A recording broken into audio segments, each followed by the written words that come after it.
Assalamualaikum warahmatullahi wabarakatuh. Selamat pagi anak-anak, bagaimana kabar kalian hari ini? Mudah-mudahan semuanya sehat ya. Perkenalkan, nama saya Nopi Indrianti, saya salah satu staf mengajar di MTS Anur Rumah Abang. Dan saya mengajar di materi atau mata pelajaran IPA. Untuk sama kali ini saya akan memberikan penjelasan mengenai bagaimana cara belajar yang efektif. Selamat menyimak. Sering gak sih kalian sudah melakukan atau sudah merasakan belajar banyak, sudah baca materi banyak, sudah ikut les juga, tetapi tidak satupun mata pelajaran yang dipahami. Nah, kali ini saya akan memberikan beberapa tips cara belajar efektif. Tips yang pertama adalah kenali gaya belajar kalian. Karena gaya belajar itu ada 3, maka saya akan membahas dulu apa aja gaya belajar tersebut. Nah, yang pertama itu ada yang namanya gaya belajar visual. Gaya belajar visual ini cenderung mengarah kepada penglihatan atau menggunakan penglihatannya untuk belajar. Nah, orang-orang yang menggunakan cara visual itu akan lebih mengerti ketika melihat objek secara langsung, misalnya gambar ataupun simbol-simbol atau bahkan video seperti itu. Kemudian yang visual ini jauh lebih suka membaca daripada dibacakan oleh orang lain, atau lebih senang atau lebih dapat mengerti ketika membaca langsung daripada dijelaskan oleh orang lain. Kemudian ciri yang lainnya adalah cenderung senang terhadap seni daripada musik. Nah, itu ya. Kemudian ciri berikutnya adalah senang memperhatikan melalui demonstrasi. Ya, tadi itu yang salah satunya adalah menonton video seperti itu. Kemudian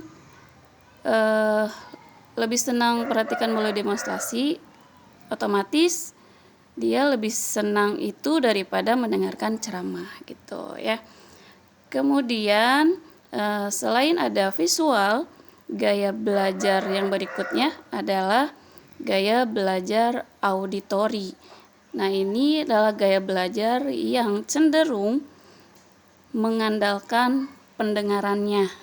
Jadi kalau yang tadi mengandalkan penglihatan, kalau yang sekarang lebih cenderung mengandalkan pendengarannya.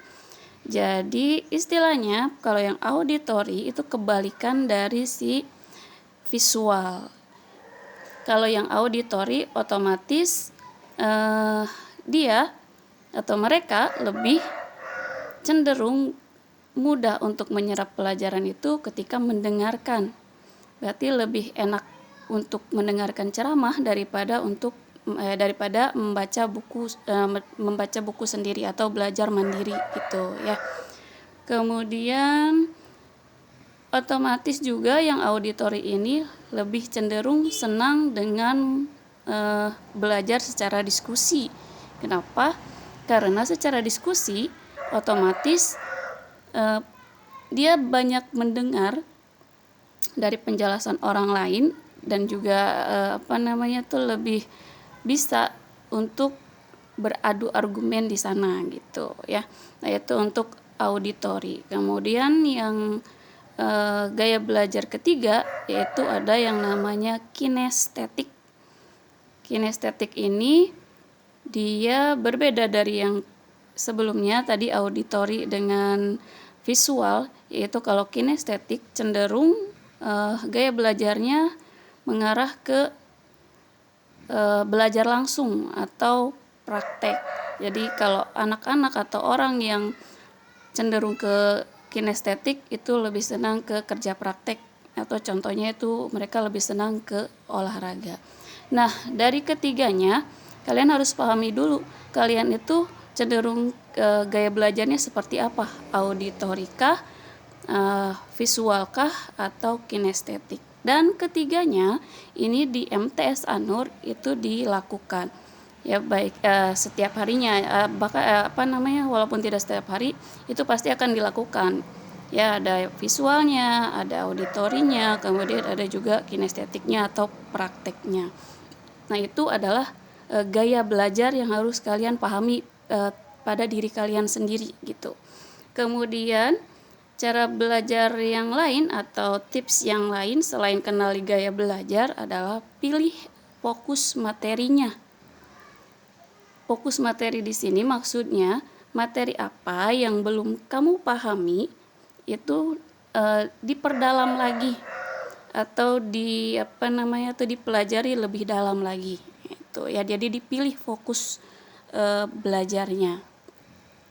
Kemudian tips yang ketiga adalah atur waktu belajar. Atur waktu belajar di sini maksudnya agar tidak terlalu monoton, otaknya dipakai gitu kan. Di sini kalian bisa atur jadwal belajar, misalnya setiap hari itu kan 1 jam buat belajar. Nah, dalam 1 jam itu kalian bisa mengatur agar otak kalian bisa istirahat. Misalnya dalam satu sesi atau dalam satu siklus, misalnya 1 jam 25 menit pertama kamu pakai untuk belajar, full belajar tanpa ada gangguan apapun. Misalnya gangguannya pegang HP, kemudian nyemil atau nyanyi-nyanyi atau ngelamun. Nah, itu dihilangkan. Jadi fokus untuk belajar selama 25 menit. Setelah itu dilakukan, kemudian istirahat dulu 5-10 menit. Nah, setelah 5-10 menit kalian boleh melakukan siklus kedua. Sama, yaitu 25 menit untuk fokus belajar. Nah, siklus ini dilakukan sebanyak 4 kali. Jadi selama 1 jam atau 1 jam lebih kalian melakukan 4 siklus gitu. Itu bisa dilakukan ya. Dan jangan juga melakukan sistem SKS, sistem kebut semalam. Maksudnya besoknya mau ujian, besoknya mau ulangan harian, malamnya baru belajar. Nah, itu tidak ya. Jangan dilakukan atau segera tinggalkan sistem belajar yang seperti itu. Jadi kalian itu belajar setiap hari selama 1 jam menggunakan 4 siklus tadi, yaitu 25 menit gitu untuk belajar dan ada jeda istirahat ya. Nah, untuk tips yang keempat yaitu membuat suasana belajar yang menyenangkan, yang nyaman untuk kalian menyerap materi pelajaran gitu. Contohnya misalnya suasana belajar kalau di rumah, misalnya kalau kalian senang dengan musik ya kalian sambil menggunakan headset tapi juga sambil baca-baca mata pelajaran ya. Kemudian kalau tidak suka ya berarti harus mencari tempat sepi gitu, atau tidak ada gangguan apapun, suara-suara apapun gitu. Kemudian yang tips yang kelima yaitu membuat ringkasan.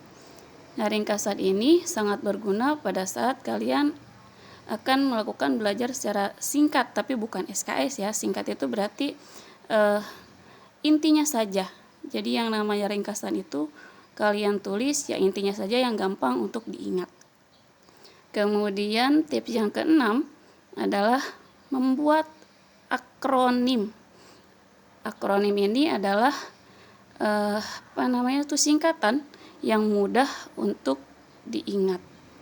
Contoh yang paling gampang adalah warna pada pelangi.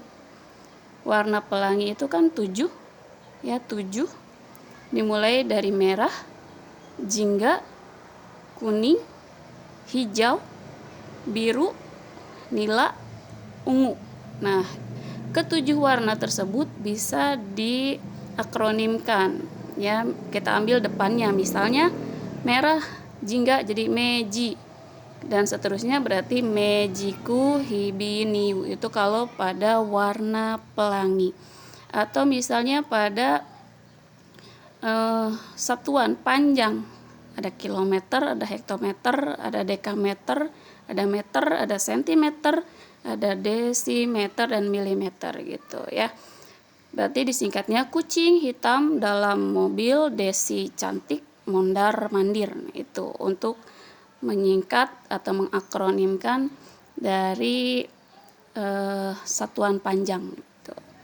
Dan tips yang ketujuh adalah jangan malu bertanya ketika kalian mengalami kesulitan dalam belajar, terutama pada saat proses kegiatan belajar mengajar. Fungsinya untuk apa sih ya tadi? Agar kalian lebih paham. Kalau misalnya gurunya udah pergi atau pelajarannya sudah selesai, kan nggak etis kalau misalnya nanya lagi gitu. Pada saat belajar lah yang tepat untuk kalian bertanya supaya kalian jauh lebih mengerti dan tidak usah malu. Jangan malu, biarin aja ya. Bertanya itu penting, kan ada istilahnya. Ada istilah malu bertanya sesat di jalan. Nah, itu ya.